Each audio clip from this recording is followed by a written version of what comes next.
Pessoal fraterno, abraço, paz e luz. Vamos para a segunda parte da lenda, da parábola do imperador e a semente da verdade.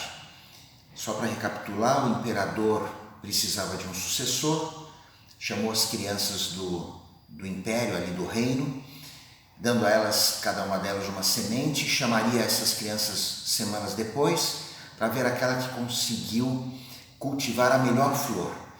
E um dos garotos, não conseguindo nada, com um vasinho só em terra, mesmo assim se apresentou ao rei, ao imperador, embora tenha querido desistir, mas o seu pai disse para ele: não, você fez o seu melhor, então vai lá e se apresenta assim mesmo. E mesmo sob os olhares de desprezo, de riso, de chacota dos outros que estavam levando flores lindas, ele se apresentou com o vasinho, e na hora que o rei olhou para aquele vasinho, ele disse que o garoto ia ser o novo imperador, que ia ser educado. E aí contou para todos que as sementes que ele tinha dado para todos eram uma semente estéril, eram sementes queimadas, que não iam produzir flor nenhuma. Então o garoto foi verdadeiro em trazer aquilo que realmente ele conseguiu produzir no vaso dele, e não produzir uma falsidade ilusória apenas para conquistar um cargo ou um poder, enfim. E essa lição trouxe para a gente o quê? Olhando sob o ponto de vista do garoto, as emoções que ele passou ali, que de uma certa forma são emoções que todos nós somos submetidos. Então eu chamo das 10 grandes: medo, angústia, tristeza, apatia, impotência, amargura, melancolia, rancor, ansiedade, a própria depressão. Será que o garoto passou por medo? Com certeza, enquanto ele estava tentando produzir as sementes, aquela ansiedade, expectativa, angústia de não conseguir, a tristeza de saber que ele não ia ser classificado, a sensação de impotência, de apatia, de amargura, de rancor, de falar: puxa vida, mas o que está acontecendo? Muitas vezes ele deve ter ficado até irritado. Uma gama de emoções que todos nós somos submetidos. Mas alguma coisa falou mais forte que isso lá dentro, no fundo dele, que foi: você fez o seu melhor. Você pode não ser a pessoa mais perfeita do mundo, mas se apresente para o rei, para o imperador, para o shogun, para a vida, para Deus. E assim ele fez. E o que eu queria colocar para vocês dentro deste meu canal ligado à parte da psicologia, falando das emoções, é justamente isso, gente. O que são emoções? Eu já falei isso em vídeos anteriores, principalmente nos primeiros vídeos do meu canal lá para trás. Emoções são mecanismos de defesa, são alarmes, como a dor é um alarme que te sinaliza que alguma coisa não está legal, a febre, o próprio medo é o maior dos alarmes, Ele te previne para que não aconteça nada de mal contra você. Você está num local escuro, na floresta, uma caverna escura, você não vai entrando ali de peito aberto, você tem medo porque pode ter um outro bicho, então o medo é um freio de uma certa forma.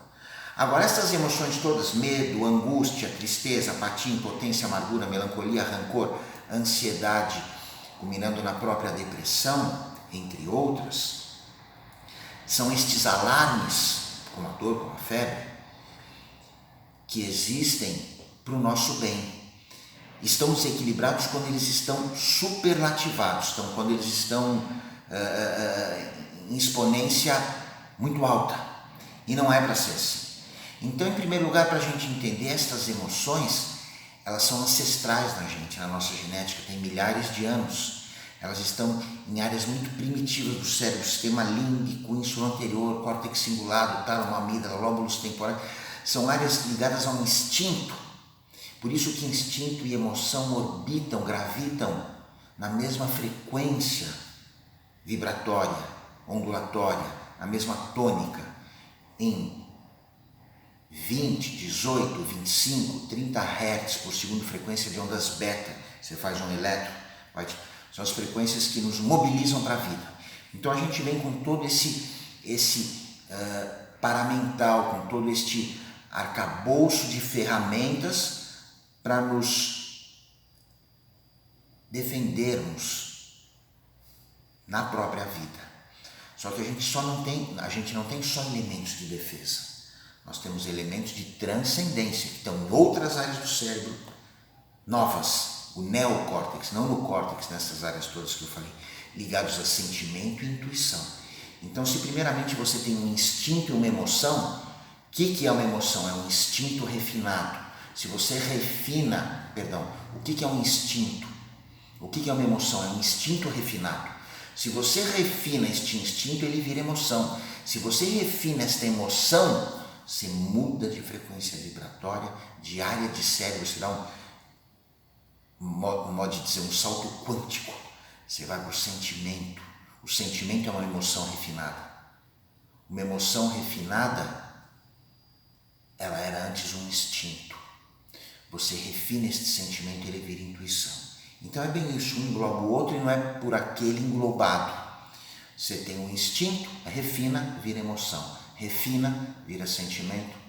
Mas daí você já está na parte proativa e não reativa. E refina e vira intuição. Como é que a gente faz isso? Como é que a gente muda esta frequência de ondas beta, ligada a instinto e emoção, sistema límbico no som anterior, córtex cingulado, tálamo, amígdala, lóbulos temporais, ou seja, o córtex primitivo, em frequência de ondas alfa, sentimento e intuição, neocórtex, através da tua percepção orgânica da tua respiração. Porque uma pessoa com uma respiração curta, que o ar para aqui e você é obrigado, porque ele se acumula, o diafragma está fechado, a movimentar os ombros, é uma respiração de medo, vai te colocar nessas frequências. Porque quando você está ansioso, o que é ansiedade? Um alarme também é um mecanismo de defesa, faz com que você viva uma situação que não aconteceu, para a hora que ela acontecer você não ser pego de surpresa. Então o animal lá na selva, a hora que ele está tenso, ele respira curto. O que ele faz? Ele contrai a musculatura dele, trava o diafragma, o ar para aqui e a caixa torácica se expande. E aí ele sinaliza para o cérebro dele que há ameaças por perto. E aí o que ele vai fazer? Todos esses monstrinhos emocionais que a gente chama de agregados psíquicos, ele vai disparar. E muitas vezes sem necessidade. Isto vai se acumulando nas suas células que têm capacidade de memória, de absorção, de aprendizado. Memórias o quê? Emocionais, instintivas, como você tem outros tipos de memória, de movimento, sinestésico, mas neste caso emocionais, instintivas, e elas vão se acumulando e na hora que elas transbordam em sensações físicas, irritabilidade, nervosismo, impaciência, falta de sono, falta de apetite, ou às vezes aumenta o sono e aumenta o apetite, porque você quer liberar serotonina na comida, que é bom, no sono, que é bom. Dores abdominais, gastrite, esofagite, intestino irritado, refluxo. Às vezes surgem manchas no corpo, alepsia, que é a queda de cabelo. Enfim, uma série de sintomas que é o estresse, que na física significa atrito, fadiga de material, quando o teu organismo está tão atritado, angustiado, lutando contra essas emoções exacerbadas que parece que você teve que lançar mão delas todas para se defender do mundo que te agride, e não é bem assim, que aí o seu organismo acaba entrando em colapso, e justamente para não entrar neste colapso, para não ter um piripaque, um mequetrefe, como a minha avó dizia, ele apaga, desliga, é como um filtro de linha para o computador não queimar, e neste arriar é a depressão que você entra. Mas daí alterou, aumentou cortisol, noradrenalinas, a sua serotonina, citosina, dopamina, substâncias do bem-estar foram lá para a cucuia. Elas estão paradas nos seus axônios, nos seus nervos, nos seus dendritos ali. O que acontece? Elas não fluem. Daí você tem que tomar medicação, que é um professor do seu cérebro que te ensina, o cérebro no caso, a começar de novo a produzir estas substâncias. Mas esse é um processo demorado. Você tem que ajustar a dose, voltar no médico depois de 30 dias, aumenta a dose, até o momento em que você não está mais nesse quadro, porque a química não está mais te deixando, e aí aos poucos, ainda mais meses de manutenção com a mesma dosagem para começar a diminuir esta dosagem. Quando a gente pode utilizar a mão de um remédio natural, que é a respiração profunda, porque se a respiração curta dá informação para o teu cérebro que há ameaças por perto, a respiração longa, diafragmática ou abdominal, que é essa que eu vou mostrar para vocês agora, olha aqui. eu até sorrio respirando assim, porque é muito bom. Vocês viram como a minha barriga mexeu aqui, ó? Mas por que as pessoas não fazem essa respiração do bebê, ou de quando a gente está dormindo ou descansando? Até por uma questão de estética. Imagina, eu estou no transporte público e eu começo a respirar assim, a pessoa vai ficar olhando para a minha barriga, você tem vergonha. Então você encolhe, no momento em que você encolhe é o teu ombro levantando. Além do que do próprio medo, né, que a gente está sempre defendido, aquela respiração curtinha, porque entre as musculaturas que se retesam, uma delas que fecha é o diafragma, né? E você tem aqui nas cordas vocais este duto que entra o ar, ele também se contrai e entra menos ar aqui. E entrando menos ar, por isso que com pouco ar a tua voz altera. Porque ao fechar a glote, entra menos ar e enche aqui apenas a parte alta do seu pulmão e não a baixa. Quando você respira de maneira profunda, você enche toda, expande a sua caixa torácica e aí você manda informações para o seu cérebro que não há ameaças por perto. Eles não disparam, o cérebro não dispara esses monstrinhos emocionais. Então a respiração no Oriente ela é tida até como uma ciência sagrada chamada pranayama, o estudo do prana, desta energia vital que entra através da gente, dando informação para o nosso organismo que está tudo bem, e aí estes alarmes necessários que a gente tem de medo, de ansiedade, de dor, seja lá do que for, de angústia, eles só são disparados quando realmente são necessários e não acumulam suas células, elas não vão hipertonizar e se derramar em sintomas físicos. Não, você vai estar sempre cheio de vitalidade. Então, por isso, práticas de atividade física, você está numa academia, mesmo nesses tempos em que você está fechado, faça na tua casa, ou faça yoga, ou treine a respiração. Esse é o primeiro ponto.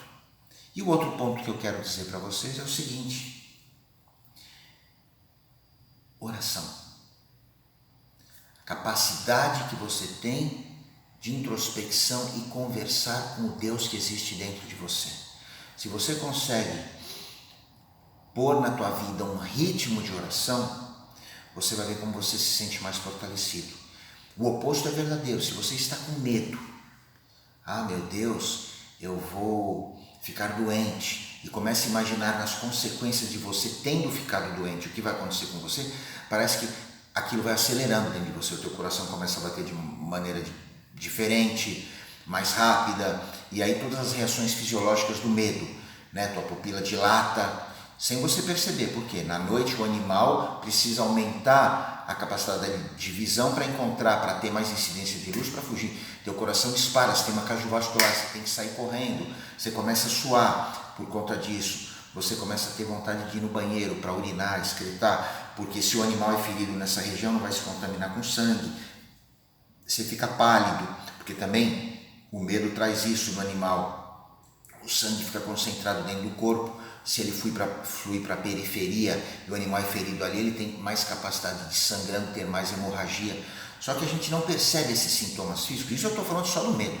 Que geral que te provoca angústia, tristeza, apatia, impotência, amargura, melancolia, rancor, ansiedade, própria depressão em si, que é o computador desligado, o que vai produzir quimicamente, energeticamente, vibracionalmente, eletromagneticamente no teu organismo e no teu corpo físico e no teu corpo espiritual, por conta de uma informação errada, de uma respiração que passa uma informação errada.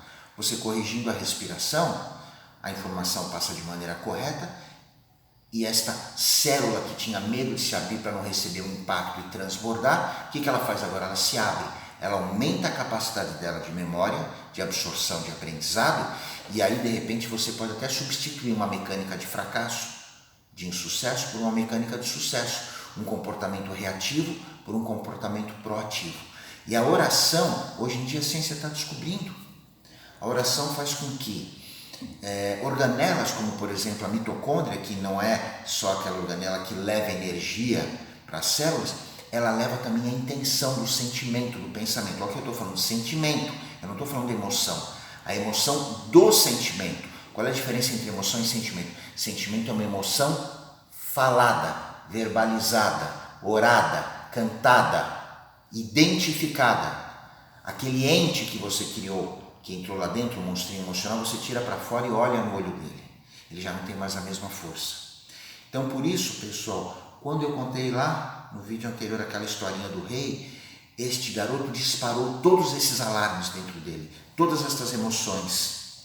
E aí, ele não chegou lá de maneira pacificada no imperador. Ele chegou ainda com medo, ele se pôs lá no final da fila, mas acreditando que tinha alguma coisa mais forte e anterior a estas emoções e instintos ancestrais, que era a verdade dentro dele, que mesmo contra tudo e contra todos ele tinha que pôr em cena, que era o vaso sem nada. E olha que simbolismo lindo do vaso sem nada, do vaso vazio, que os próprios religiosos falam da questão do vaso como sendo o nosso corpo, os evangélicos, enfim, os protestantes, os cabalistas chamam de cli o vaso. E o que você vai pôr dentro desse cli? Este garoto não pôs falsidades, não pôs formas de ludibriar, né? Então é o que o budismo, por exemplo, diz: coração puro e mente serena, você dá o seu melhor. Este vaso foi preenchido de verdade. E o rei, o imperador, o shogun, Deus, a entidade maior que também habita dentro de você, reconheceu e aí te ofereceu o verdadeiro lugar que você tem que estar, ou seja, para o garoto se tornar o próximo imperador. Na verdade é uma linguagem simbólica, é a conquista de si mesmo, que em sânscrito significa Swami, é o título que os mestres recebem como Yogananda, Swami Paramahansa Yogananda, né? A grande ave, né? O ganso, senhor de si mesmo, que significa a palavra Swami, quando você encontra esta verdade dentro de você. E este é o sentido da verdadeira coragem, fazer as coisas mesmo que com medo, mesmo quando parece que tudo se fecha à sua volta, porque no fundo Deus, este Deus transcendente, que se tornou um Deus imanente em cada um de nós, ele não desampara nunca. Então, nestes tempos de pandemia, quando todos esses monstrinhos emocionais, esses agregados te acossarem, feche os olhos para fora, volte, abra os olhos para dentro, respire, ore, agradeça, confie, plante a sua semente da verdade, mesmo que você não esteja vendo, ela não tem como não florescer, como não frutificar. Isto é confiar em Deus, esse é o verdadeiro sentido da fé. Tá bom, pessoal? Então, um fraterno beijo no coração de vocês, foi aqui mais um videozinho, muita paz e luz, vamos que vamos.